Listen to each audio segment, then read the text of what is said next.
Un jour, chaque grande ville d'Amérique aura un téléphone. Alexander Graham Bell. Bonjour, je m'appelle Ludovic Deguy et aujourd'hui je vais vous parler des grands principes de la téléphonie. Cette vidéo fait partie d'une petite série de vidéos sur la TOIP, sur les bases de la TOIP que j'ai appelée TOIP Basics.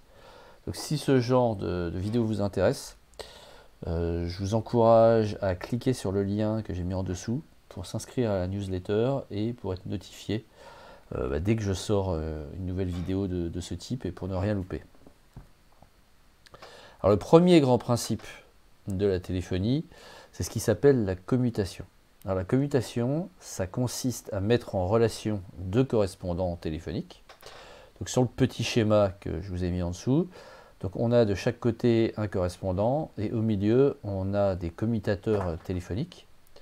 Donc par exemple, chacun va être connecté au commutateur de son entreprise, deux entreprises qui pourraient se trouver éventuellement dans la même ville, et puis au milieu on va avoir le système de téléphonie, l'opérateur de la ville sur lequel les deux sont connectés. Donc le commutateur du premier va mettre en relation avec le commutateur de l'opérateur téléphonique qui lui-même va mettre en relation avec le commutateur du deuxième correspondant. Alors là c'est un exemple extrêmement simple, évidemment dans les faits bien souvent il y a beaucoup plus d'étapes intermédiaires que ça, mais je voulais juste illustrer très rapidement le principe. Ensuite, le deuxième principe important en téléphonie, c'est ce qui s'appelle le routage. Donc le routage en téléphonie, ça consiste à acheminer les appels en utilisant le numéro de celui qui est appelé. Donc si on prend l'exemple de la France, on va avoir un numéro du type plus 33 suivi de 9 chiffres. Donc le plus 33 c'est le code pays dans cet exemple. Ensuite on va avoir la zone géographique. Donc ça j'imagine que vous connaissez. En France on a le 1 pour la région parisienne, le 2 pour le nord-ouest, le 3 pour le nord-est, etc. Ensuite, les chiffres suivants vont être pour la localisation géographique plus précise.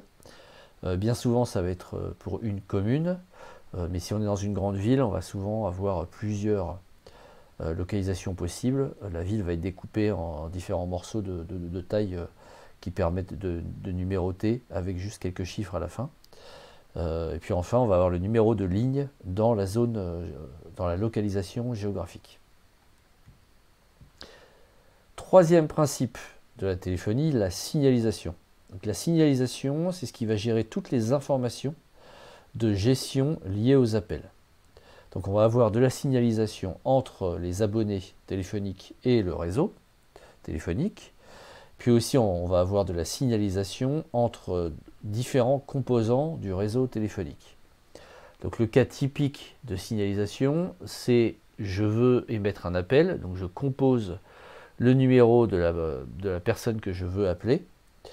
Donc il va y avoir une information qui va être envoyée à mon opérateur téléphonique disant que je veux passer un appel. Ensuite, au sein du réseau de mon opérateur téléphonique, il va y avoir des messages de signalisation d'échanger pour trouver vers quel endroit l'appel va être envoyé. Et puis comme ça, de proche en proche, entre les différents composants, on va arriver à trouver le composant qui est le plus proche du destinataire, jusqu'à enfin amener l'info de signalisation jusqu'au destinataire. Et comme je veux l'appeler, ce que ça va déclencher chez le destinataire, c'est la sonnerie de son téléphone. Ça, c'est un exemple de message de signalisation. On en a évidemment plein d'autres. Par exemple, le plus simple, quand j'arrête mon appel, quand je raccroche, il y a des messages de signalisation qui sont renvoyés dans le réseau téléphonique pour indiquer à tous les éléments de la chaîne qui a acheminé l'appel, pour indiquer partout que l'appel vient d'être arrêté. Mais on peut aussi avoir de la signalisation pour signaler un double appel, pour signaler qu'il y a un renvoi d'appel, pour signaler qu'un poste est occupé, etc., etc.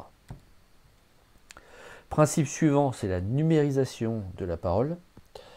Aujourd'hui, dans les réseaux téléphoniques, et depuis pas mal de temps, depuis plusieurs décennies, on est sur de la signalisation numérique, donc des suites de 0 et de 1, comme dans le monde informatique.